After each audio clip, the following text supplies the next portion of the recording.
She's the author of Wine for a Shotgun, which received the silver medal in the Independent Publishing Awards, and she was a finalist for both the Audre Lorde Award and the Lambda. Do I say that Lambda? Lambda. Lambda, sorry. Okay. The Lambda Literary Award. She's a 7-time National Poetry Slam team member, the 2012 National Underground Poetry Slam individual champion, and has been on Def Poetry Jam twice. That's right. Here she is, Marty McConnel. How are you? I'm excellent. How are you? Wonderful. Thanks for being on the show. I wanted to ask, when I went to do research to find out more about you for questions and all that, what is Hedgebrook? That looks like a really big deal. Oh, Hedgebrook is amazing. So it is a writing retreat center for women, women only. It's located just outside Seattle, Washington, and it's just the most magical place on earth. They have an approach that they call radical hospitality. And so, a lot of writing residencies and stuff, it's like, oh, you got in, and now you get to give us $5,000 and also make all your own meals. And I'm like, oh, that's a hotel. Right. That's an expensive hotel with other writers there, which is fine. It's great in different ways. But Hedgebrook is different in the sense that their numbers are really small. I think only maybe 40 or so writers pass through there in a year because, and I might be wrong about that number, but... You're not. I went and I looked. Okay, yeah, there's only 5 or 6 women in residence at any one time. You have your own tiny little perfect cabin. You're allowed to do, you can stay for 2 to 6 weeks. I stayed for 2 weeks, I had a full-time job at that point. If I had it to do over, I would go as long as humanly possible. They just take care of everything while you're there. You can browse in their garden and take food. You eat your dinners together. They have the most marvelous snack cupboard. Once you get accepted, you send them information like, what are your comfort foods? What do you want to make sure you have around? It's just, and they're just wonderful people, and they take really great care of their staff. Everybody who's there loves it, and you can just tell it's a magical place. Way more magical than Disney World, from the sound of it. Yes, it's a magical queendom rather than kingdom, so it's Wonderful. Much better. So do you call them? Do they call you? How did that happen? That sounds awesome. It is awesome. You apply. And it's just an open application process. I don't think there's even a fee to apply. I had heard about them, and I think I applied years ago for it. And this time around, I actually was encouraged by my publishers at EM Press, who did Wine for a Shotgun. They said, you should really apply, and so-and-so knows so-and-so, who knows so-and-so, who knows somebody who does PR for them. And I'm like, yeah, that's probably not going to be the most helpful link. But it was great. They really urged me to apply. And so I did, because, on some level, why not?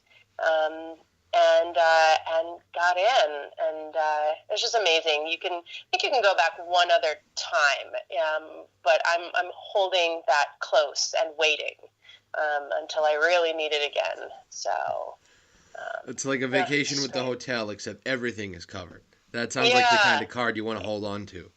Right. It's like the best all-inclusive resort ever without, I don't know, all the weirdness of an all-inclusive resort. So that was in the past. What are you doing right now? Mm-hmm. What's your plans these days? Well, the big thing that just happened is that I just sent into Yes Yes Books, an amazing publisher, the first full draft of a book of mine that they're going to publish, which is my first book that is not a book of poetry, and actually the first book that is not a poetry collection that they're publishing. It's called Gathering Voices, Creating a Community-Based Writing Workshop. And it is what it sounds like. It's essentially a guidebook to how to run a community-based writing workshop out of anywhere, out of your living room, out of a coffee shop, wherever. And it's soup to nuts. It has the first few chapters are explanations about, what to do from, the minute people walk in your door until they walk out the door 3 hours later. And all the sort of like all my many thoughts around how to do that and how to create creative space and not only build poetry through community, but build community through poetry. And then it's a series of 24 complete workshop plans. So your introductory question that you use as an icebreaker, the poem that you can discuss as a group, a writing prompt, discussion questions for that poem. And because the format that I've used for the last few years is this: there's a discussion of a published poem, and then we do a writing prompt that I make up based on that. That's really interactive. People always laugh because they go to fill out a worksheet and they know I'm going to like make them pass it off to somebody or tear it up into pieces or whatever. So there's that kind of writing prompts in it. And then we draw 3 names from a hat, and the group discusses poems by people who are in the group who wanted to have those talked about. So that's super exciting. That sounds really engaging. That sounds awesome. Yeah. So you're a coach, right? You coach poetry and betterness and poetry and betterness in general. Yeah, it's fantastic. I work with individuals on a whole range of things, from straight up and down, like we meet to talk about their writing and publishing or that sort of thing. We always talk about published poets in that because I think that's the way to get better, no matter who you are. All the way up, through, there are folks that I work with just really specifically on more sort of life coaching, personal, professional development, how to define who you want to be as a worker in the world, and then how to live into that. And then I also work with nonprofit organizations on larger projects that sort of grow out of this same appreciative inquiry approach, which is a human systems theory around the fact that when we focus on the positive and figure out what it is that allows the positive to occur, we can replicate those conditions for ourselves and for the world, instead of engaging in what, as somebody who spent many, many years in the nonprofit industry and around artists, can end up being a little bit of the martyr Olympics, like who works hardest and gets paid least and who suffers the most, which doesn't actually get us anywhere. While we're on the subject of community betterness and workshops, can you tell us about Vox Veris? Did I say that incorrectly? Mm-hmm. So it's Vox Veris, which is a sort of tortured Latin translation of fierce voice. And those are the workshops that I used to write the book, the Gathering Voices book I was just talking about. So when I moved back to Chicago from New York, like 8 or so years ago now, sort of looked around and was like, well, okay, what's missing? What's needed in this town, in this community? And it certainly was not another open mic or another slam, though those are great. I'd spent many years in New York running a reading series and working with a collective out there.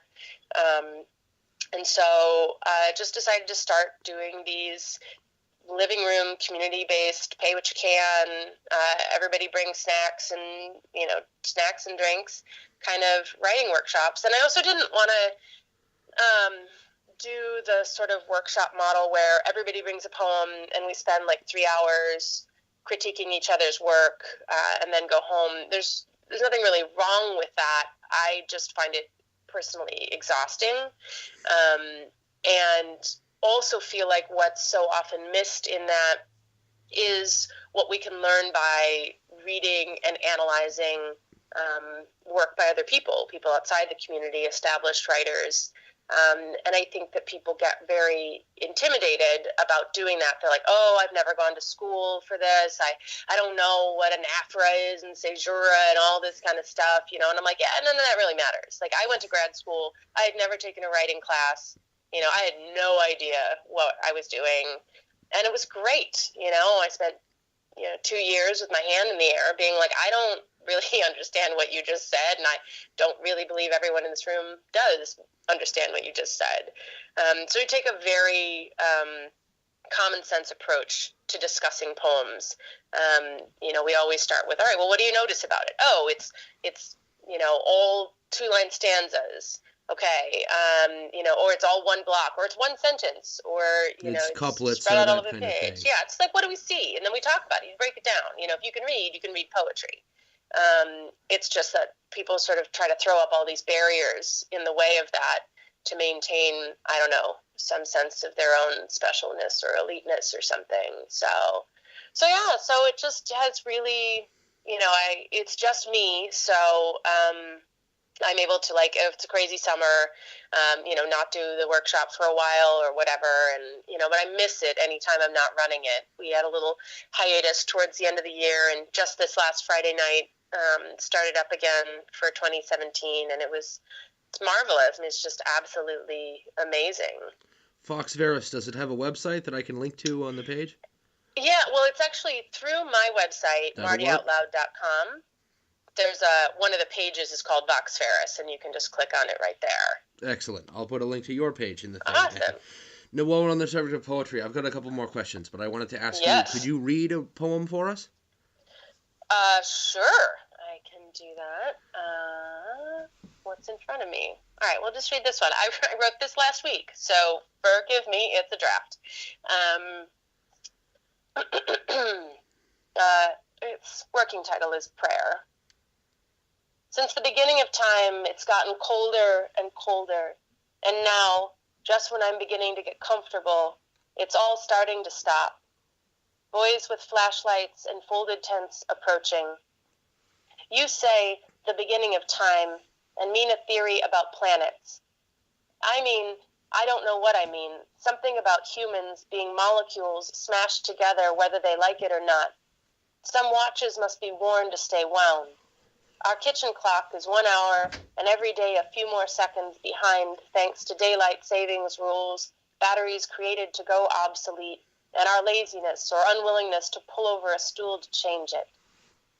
Once, in the middle of a storm, tornado sirens raging, some men the next campsite over tried to help us take down our canopy and tent. Cell phones for flashlights and your headlamp through the rain. In the morning, a twisted giraffe of metal testified to our shared failure. It's not that I want to be alone, more that this human suit is so molecularly dense and prone to sadness. Light moving through a ripe field, some warm, encroaching fog. So you can see the administration has done very strange things to my brain. I loved it, though. I absolutely loved this skeleton giraffe. That was great. The imagery there is like, for just a second, there was a steampunk giraffe in my head, and then it sorted it into a wreckage giraffe. It was really cool. Right. Thank you. So, it was pretty twisted. As gnarled metal tends to be. Yeah. Yeah. So you've lived in New York City and Chicago. It sounds for a while apiece. It sounds like you've roots in two major cities at the same time. How does that happen? So I grew up here in Chicago, and lived here all the way up until I went away to school for undergrad, and I was in Ohio for a few years there. Came back to Chicago. Chicago is really where both my childhood roots and my initial poetic roots are. It's where I started to really pay attention to poetry, and where it became a driving force in my life, to the point where I realized that maybe I didn't actually want to be a public relations consultant, and I should quit that career and do something else like poetry, and felt like, a sort of good plan with that was to go to grad school for poetry, especially since it was taking over my life and I didn't actually really know anything about it. So going to grad school at Sarah Lawrence is actually what took me out to New York. And I figured I'd stay there for, a couple of years, and then figure out what was next. And so then 10 years later, I was like, I probably can't live here anymore because I cannot slow down. You know, it's working more than full time and doing poetry more than full time, and At the same time? yeah, Oh, you know, I mean, geez. I was working full time, and you know, because I do feel like it is important for part of my life to be involved in the social services and with nonprofits, and there is a part of me that you know, that gets sort of exercised in that way, and also satisfies my need to be useful to the world in ways that are more specific than poetry necessarily is, or at least more immediate. And so, yeah, so I was doing that, and also, you know, my parents are here in Chicago. I have a sister up in Milwaukee, another sister out in Portland, and you know, my sister started having kids, and my parents were getting older, and I was like, I don't really want to be the person who sees her family twice a year. And so I came back, and I kind of thought, okay, well, I will. I can. The other thing is, like, living in Chicago, I can afford to go to New York a few times a year, whereas being in New York made it very difficult to afford to come back to Chicago much. And so, yeah, I thought I'd stay here for, you know, a bit, a year or so. And that was like 8 years ago now, because I just really fell back in love with this city, and being here as an actual adult is really different than being here as a kid, or being here even in my early 20s. So I just love it. And I don't know, people are like, are you ever going to leave, or would you ever go back to New York? And I'm like, you know, it would take something very, very specific to get me out of this city. It sounds like you're really bonded there. That's good, right? Yeah. You know, it also did unanticipated things to my writing. Like, I didn't move back because I wanted my writing to change, but it did. There's a kind of groundedness that I'm sure has to do with my having grown up here, but also, you know, you can't avoid reality in Chicago. You know, you can get in. I love New York City, but there are ways to get very to be in really specific kinds of pockets there, and not be exposed and feel sort of separate from things. Although, again, I feel like that's changing in the current political climate. But, you know, Chicago, you can't. It's very difficult to be an artist here and not be socially engaged on some level, and I think that's really important. You mentioned earlier that you feel kind of compelled to help people and to be nonprofit and community oriented, and you're a poet. Is that how you decided to become a coach? Kind of. I think that it was, in large part, just sort of realizing, doing some soul searching, for lack of a better term, and saying, you know, when do I feel most of service to the world? What are people and the world asking me for? And what are sort of the tools I bring to the table? And also, you know, doing a sort of a scan back across my life and saying, like, okay, when have I been successful, which is to say useful, and compensated for being useful? And I mean, when I was in undergraduate, I was a study skills tutor, a study skills coach, and I would sit down with students who were struggling, a lot of athletes, that sort of thing.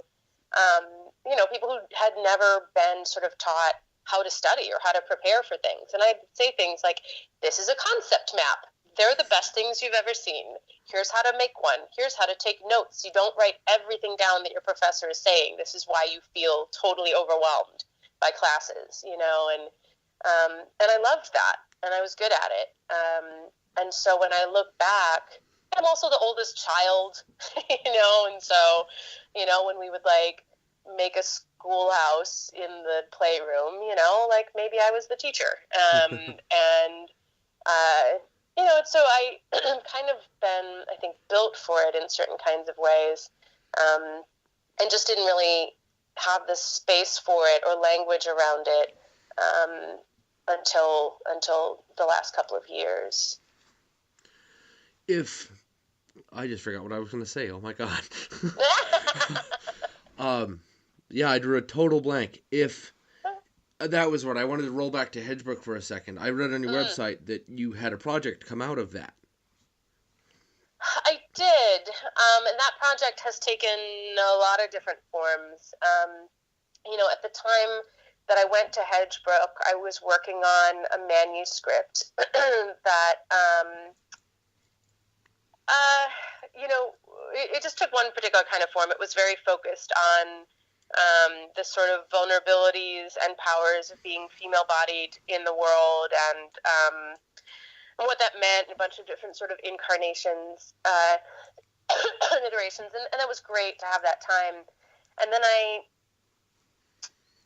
sort of put it aside, as you do, for a few months, and I came back to it, and it just felt too insular, and so I really felt like I needed to sort of turn outward a little bit, and so took about half of that and kept it, and put the other half aside, and have been working on this project, this manuscript, in which what I am trying to do is interrogate separately and also with an eye to their intersections, a lot of what feel to me to be the most pressing issues right now, at least that I feel like I have something to say about, which are rape culture and also whiteness, and then the ways they sort of intersect at this moment of, and ironically, this, the manuscript has actually been basically done since way prior to the election, but the ways in which it feels a bit like we're in this strange sort of pre-apocalyptic moment. Pre-apocalyptic, so that's great. You see whatever, the movies and the video games with the post-apocalyptic. No one ever talks about the moment right before the end of the world. There are arguments to be made that the end of the world has occurred and we are living in it right now. There's all sorts of, there's amazing, my partner is way more of the philosophy reader than I am, so she has all these books about the sorts of things, and I try to read them, and they're very dense and philosophical, but I get bits and pieces out of it. But yeah, this feeling of, we are at a moment, I think, where we, as humanity, and particularly as the American United States portion of humanity, have to make some really specific and active choices around whether we are going to pull together, which may or may not stop, climate-driven apocalypse, or whether we're going to pull apart, which is on some level, the path that those who have come into power are taking. My take on it is anything that we can do to come together, particularly in support of people who are not ourselves or our immediate family members, anything we can do to leverage the power and privilege that some of us have on behalf of those who are traditionally kept out of that.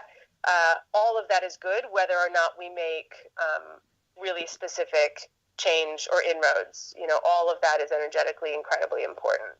So that's sort of not exactly in the book, really. It's not necessarily in the poems.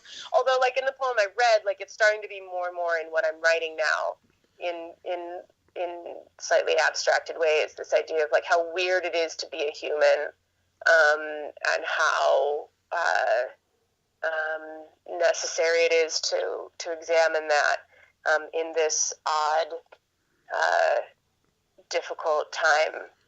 It's really that starts to feel really necessary.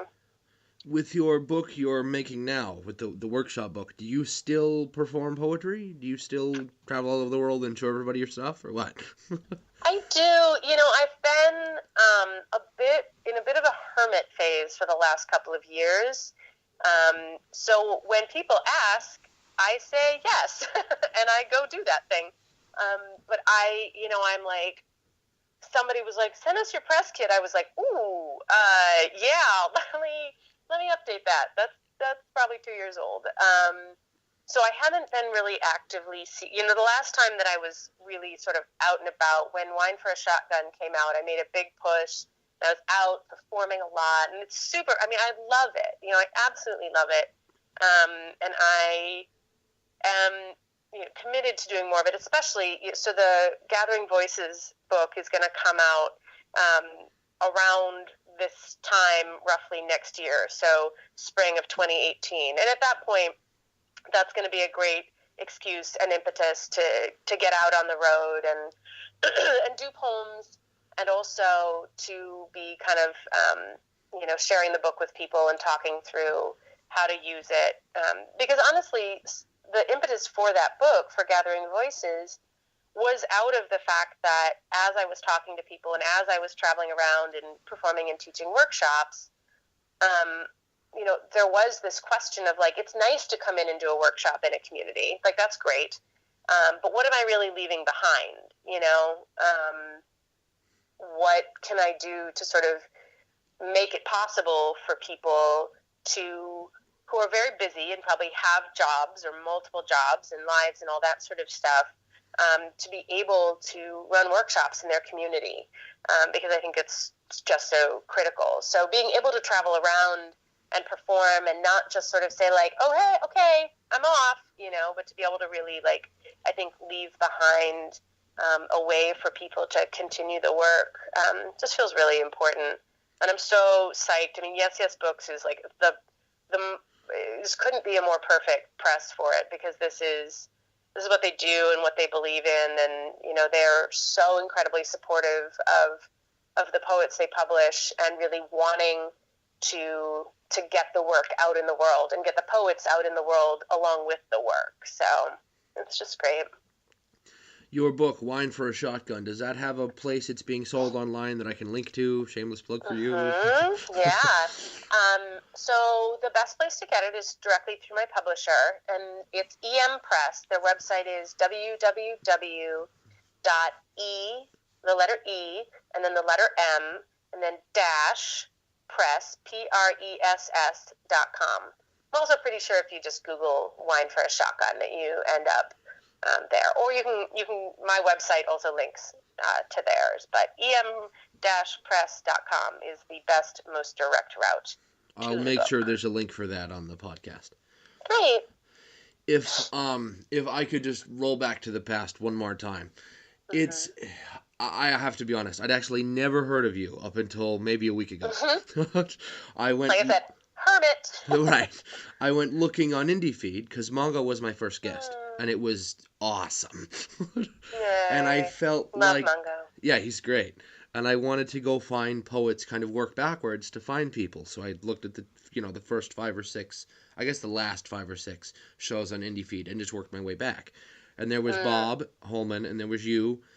And I was like, I listened to, a couple of pieces here and there, and I was like, she's awesome. I gotta have her on the show. What's it like working with Mongo? Oh, it's wonderful. He and I have known each other for many, many years. From back when the early days at IndieFeed, and he would come into New York once in a while when I was there, when I was living there. And now we're on the board together for this awesome organization called the Poetry Preservation Project, P4, Performance Poetry Preservation Project. I only ever say P4, so I'm like, what's the other P? We talked about it on the show. It sounds like an absolutely wonderful thing. Yeah, it's really, it's really important. We're dedicated to preserving the history of the slam poetry movement, and before all these materials that are out there, all these mini discs and and VHS tapes, and before all of that crumbles to dust, really needing to get those voices recorded, because it's an important movement and has done fantastic things. And our, as a country, our institutional memory is just crap. Like it we really are is. not good. And so often what happens is that, with any sort of movement or group, what happens is, we hang on to, everyone's like, oh, right, so the Beats were Allen Ginsberg and Jack Kerouac. And I'm like, like, not true. Like, there were a slew of other people, and, we hang on to these little, we want sound bites around it, and it becomes harder and harder then to access that information. And, especially as it's not necessarily written down, but it's recorded or video recorded, and there's just so much of like the ephemera that just disappears. So your question was it like to work with Mongo? And it's wonderful. He's so absolutely devoted to this cause, and we just this year were actually able to like hire him as an actual real life staff member, which makes us feel like an actual real life organization. Wonderful. But with a massive archive, if that didn't make us real, we've got some 5,000 or so archive items and more coming in every day. I have to be honest. I asked you that. I've been talking, I guess, in fairly constant communication with Mongo since the beginning of this show. And I felt like the world needs to recognize him. So yeah, he's wonderful. He's pretty awesome. We're about out of time. But okay. if thank you so much for being on the show.